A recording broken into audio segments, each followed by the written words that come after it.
The most peak anime arcs. Picture this, bro. You're 10 years old, okay? You're sitting on your mom's rusty, dusty couch. Ah, She's good in the back room times. playing some Yesterday. Selena or some shit. You're trying to listen to the TV, but you can't hear it, so you got the subtitles on, and you're watching the Sasuke retrieval arc, bro. You will see some of the greatest Man, this is the better. I think this is the best Naruto arc. fights in anime history, okay? No, I'm not gonna say this is the best Naruto arc, but this was the one that hooked me. Versus Kimimaru, bro. Neji versus Kitamaru, bro. Naruto versus Sasuke. Man, Naruto this is so versus fucking Sasuke, great. This is bro. peak, My first bro. introduction to Naruto was actually Naruto fading Sasuke right outside of the hospital. My first introduction to Naruto. Man, the guy is burned in the hospital. He doesn't fucking care. Okay, why is brother on the hospital bed so angry? Bro, so angry he stepped on an apple. Ew, by the way. Yeah, on his foot. I'm like, bro, your foot's dead sticky now. There's no way you would have faded after this. That same foot that he stepped on the apple with, by the way, still kicked Naruto in the face. But that was my first introduction to Naruto. Rewatching this shit now, rereading the manga now, this is peak Naruto, okay? The Sasuke retrieval arc is literally, I mean... Yeah, I don't know what people think, but is Naruto classic better than Shippuden? Quite literally peak I don't know. fiction, okay? From the minute the Sound 4 arrived in the Leaf Village, I knew I think Naruto is consistently good, but Shippuden, I think Shippuden falls down. something was up with these people. I'm like, okay, one of them looks like the guy from Recess. A couple of these dudes look like they're up to something. And I knew Sasuke was different. From the moment that Orochimaru bit him in the fucking shooting exams, I knew something like was different about Sasuke. And the fact that he couldn't fade with these people and they came from Orochimaru, I was like, oh, those losers. Nobody remembers them. okay, something's different about y'all. I wasn't trusting Orochimaru at this point. I was like, okay, Orochimaru's the main villain of the show, and these are his underlings, so I knew to fear them, right? So when my main heroes, my main boys, my main dogs went up against... Yeah, and Shino's traumatized because he wasn't there. And then Rock Lee had to fade with Kimimaru, putting the straight dukes on Kimimaru, drunk off sake, and he was like 12. I was like, Kimimaru is so fucking cool. We in it, okay? The peak of this arc, okay, to me, in my opinion, the peak of this arc is the Naruto versus Sasuke fight in the final battle, this is the peak of this is the peak of Naruto. It's not only the peak of this arc, right? Because come on, let's face it, Naruto versus Sasuke, the original one is better. It's 10 times better than the Shippuden one. Can we all agree with that? This fight holds a very special memory to me. This was the first major anime fight I had seen. We all knew that we all grew up off Dragon Ball. Okay, I saw Dragon Ball first. I love Dragon Ball, but there was no fight in Dragon Ball to me that lined up with the fight from Naruto, bro. Naruto versus Sasuke. And they were kids. The flashbacks. This is my introduction to anime, by the way. They were Dragon kids, Ball and the Z fight was so violent. Is an anime, of course. However, Naruto introduced me to the way that anime did storytelling, with flashbacks, within fights and shit like that. Kishimoto had a way of making the person that you're supposed to hate, and the animation was peak. Person in the fight. You're rooting for Naruto. Whole time though, we're learning about Itachi, we're learning about Sasuke's upbringing, we're learning why you should also forgive Sasuke for acting the way he acts. There's something about this fight. I think Itachi, people love Itachi now. They think, oh, he's justified, but fuck that, man. The guy is a psycho. He killed his own mother and father, and he killed the old ladies around. To me, this guy's a fucking psycho. It goes into curse mode. Naruto goes into his Nine Tails mode. I loved the design of the curse mark, bro. I really wish they would have kept using it. All just goes back into what I love about this arc, bro. However, as far as balls to the walls action goes, one of my favorite peak anime arcs has got to be the Cell Saga, bro. And when I say the Cell Saga, this one is great. This one is really great. This is the best Dragon Ball Saga as well. This was the most balls to the walls, batshit this one is great in the whole show. Oh my god, this arc starts off with some light skin popping up and icing the main villain of the last arc. The last arc that we saw our main hero struggle to beat this guy, by the way. We saw our main hero struggle to beat Frieza. It was actually like a real hard thing for him. We lost friends along the way. Shit was crazy. And he and then they kill him in 5 minutes. Iced him, obliterated his father, his troops, everything. And he was like, Goku, my brother. And Goku was like, yo, what's good, bro? He's like, for one, I'm from the future. Yo, you know Vegeta, the guy that came back to life, even though he got iced in the last arc, that's my dad. Number 2, you better have a heart attack in a couple years. And number 3, and he warned him about the androids, right? So he leaves, right? And we're thinking, we have to, man, Gohan transformation in this part is the greatest, man. The Gohan is so fucking incredible in this arc. Okay, all Goku gotta do is take this medicine. So the androids pop in, right? Nothing unusual. They're duking it out, and then Goku's like, yeah, my heart, I never took my medication, and fell over and died like my fucking abuelo, right? Just straight died on the floor. Vegeta's like, I don't need Goku anyways. Straight flattens Android 19, puts that boy in his place. And then Trunks pulls up and Vegeta was the most base character. These are not the androids I was talking about. They go find the new androids. Guess what? These androids way stronger. Start whooping on everybody's ass. Start giving them straight dookie dukes, okay? At this point in the arc, I based my hairstyle on Android 17. I wonder how they're gonna beat the androids. Nope. Just when you thought you knew it all. Just when you thought, okay, I got this arc completely figured out. Here comes... But let's face it. One Piece and Hunter x Hunter are the enemies with the greatest arcs. Gigantic, human-sucking roach. So this arc is fucking great, but Chimera, to me, Chimera Ants, it's the best saga ever, the best arc ever. Starts blowing up cities and shit, okay? Bulma's like, oh no, don't worry. For Cell to reach his perfect form, he has to absorb Android 18. I have this bomb that'll blow up Android 18. And Simp Krillin's like, I can't do it. They put this in the hands of the fucking the beta. Do it. So he slurps up 18 and straight mogs everybody. But man, I would do the same. I don't blame him. I would do the same because Android 18, come on.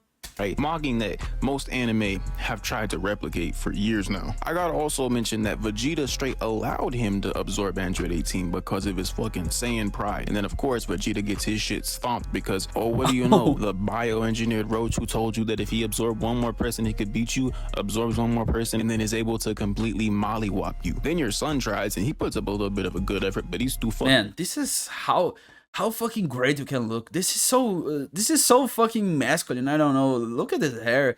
Buff to do it because he ate way too many beef. I'm not like that at all. I wanna work out to be like that, but I know I'm lazy. Before I'm too lazy for it. Bloated as shit. Cell was smacking him around like nothing. So then Cell was like, you know what? Just when you thought you knew everything that was gonna happen now I'll turn this shit into a tournament arc. And like I said in my last video, shout out Yu Hakusho. I love tournament arcs, bro. I live for tournament arcs, right? Yes. So he plots up. I like it too. Like, tournament arcs are good. He puts his tournament. I don't like My Hero Academia tournament arc. Sorry for saying that. I don't like it because I just like Todoroki and the ending of the arc, but most of the arc, I don't know. He's like, I'll have this tournament here. Really, he just. If you compare that with Naruto, okay, you can't compare that with Naruto Shonen Exam, but man, big Goku, right? So Hercule pulls up. He's like, I'll fight you. So gets his shit slapped around like it's nothing. Then we get to the moment we're all waiting for. Best Goku character versus Cell. It's cool for a minute, but right when you thought it was about to get spicy, Goku's like, I quit. You quit? Who here is stronger than you? You're Goku. And Goku's like, my 12-year-old son could do kill shit, man, bro. And Cell's like, I think this is the best father in anime history ever. You want me to fight like, yo, son?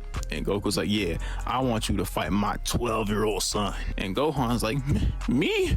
You want me to fight? But the guy, the boy was jacked. Fight this guy? He wasn't. Man? And so I was like, I mean, shit, I'll beat up your son. It's nothing to me. Surprise, surprise. Gohan starts putting the dukers on. Gohan destroys Cell, man. Right, so Cell's like, you know what? Okay, I'm tripping. And people say Piccolo is the best father, and Vegeta and Goku are scum. But man, Goku made this kid save the Earth and kill this giant menace. So to me, Goku is a better father. I don't care. I don't care. And Goku's like, he was helping his kid to be stronger. I'll bring him to King Kai's. In a word, when your best trait is to be the stronger you can be, to me, Goku is a great father. Then that's it. I don't care. What do you know? Cell comes back.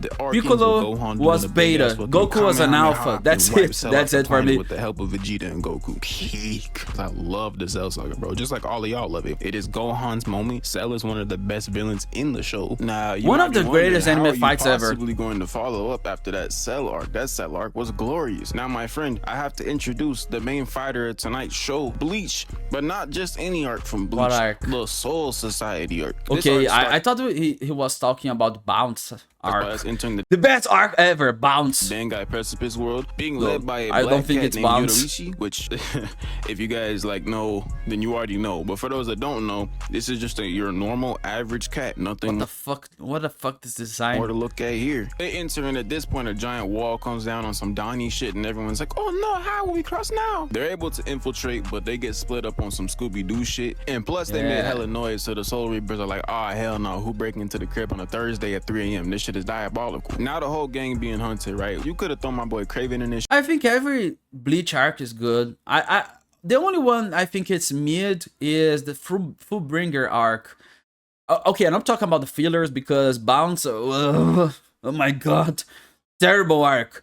But between the manga arcs, I think only Fullbringer arc is mid, but the other ones are all great. Shit, it would have made no difference. And Society arc is so fucking good. Absolutely heavenly fade with Kuroichi, and I do mean like heavenly fade. I was so obsessed about Bleach when I watched this. I watched like 50 episodes in a weekend. Chad gets his ass delivered to him in a box that says, "Thanks for the booty, my boy, but the captain of squad 8. My boy Chad didn't even get a chance. He gets instantly folded. It's like if you were playing Legend of Zelda and shit, and you skip to the final boss. But I guess Chad didn't read the game manual. Either that or because he's the minority character, he gets instantly folded. He didn't even get a chance at life, bro. That goes down as like the most unfair fight since Prime Mike Tyson versus anybody that's not Buster Douglas. Ichigo gets in like 3 godly fades after this, and I mean 3 of the most godly fades. The first 2 fades are Ukaku and Renji, right? And Ukaku's fade was like a level 1. Right? It was a fire fade, but it wasn't those type of fades. It's like legendary. Renji's this guy. Pretty good. Ichigo versus Renji is one of them good fades. Okay? I hate this guy. Both of them, but this one, oh my god, I fucking hate this guy. Yeah, that's like, you know, you found the right barber.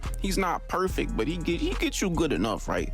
But that final fade, Squad 11 Captain Zenpachi versus Ichigo is like a top 10 fades ever, bro. I would even argue that it's top 5 anime fades of all time, bro. Ichigo ends up pretty roughed up, right? And I still think this is the best Zaraki Ichigo's gonna fight. Get roughed up, right? Oh, don't fear, a cat heals Ichigo, but the cat actually reveals herself to not just be I remember a cat, this episode but really well. I mean a woman, Yoruichi. Then she teaches Ichigo Bankai, and he becomes a Chad. No, not that Chad. I'm sorry. But Chad. Ichigo practices semi-retention. He said, "No, fuck you. I don't care." After that fight, I saw you you lose your Chad status. Aizen turns up dead, and everyone's like, "Oh no, what happened to Aizen?" They're like, "Aizen was the best guy I ever knew. He would never hurt a fly." Renji learns Bankai too, and now they're off to save Rukia, right? Because this guy's really. And one thing I thought was funny that Aizen looked like Clark Kent because he had the same hairstyle and using glasses, and then he put his hair back. I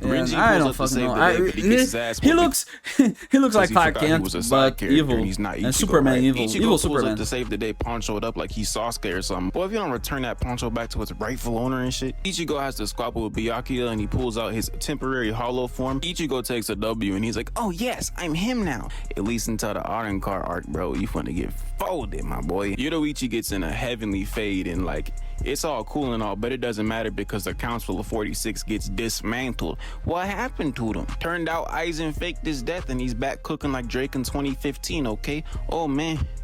Man, and Aizen, when he, I'm gonna say this. Puts the straight. When he holds Ichigo's sword like nothing. Hands on Ichigo and Renji, reminding Ichigo him who their father is, like because they must have forgot somehow. Then Aizen's like, "You, Rukia, come here."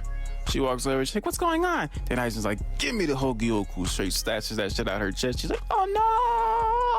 They all surround Aizen. They're like, "All right, now Aizen, you're gonna go to jail for your crimes." And Aizen's like, "Psych!" And God pulls him up. Jesus is like, "Not today, Aizen." Straight pulls him up to heaven. Then everyone goes home on a flying carpet on some Aladdin shit. In the end of the best arc in Bleach. I didn't remember that. Right? You know, I say the Arrancar arc is like, you know, it's right there. It's number 2. But I gotta say, but I'm not seeing One Piece and Hunter x Hunter. What's this? The best 2 arcs ever. Chimera Ants and Marineford. That's it. But they're not here. Where's One Piece? Where's Hunter x Hunter? I'm sad.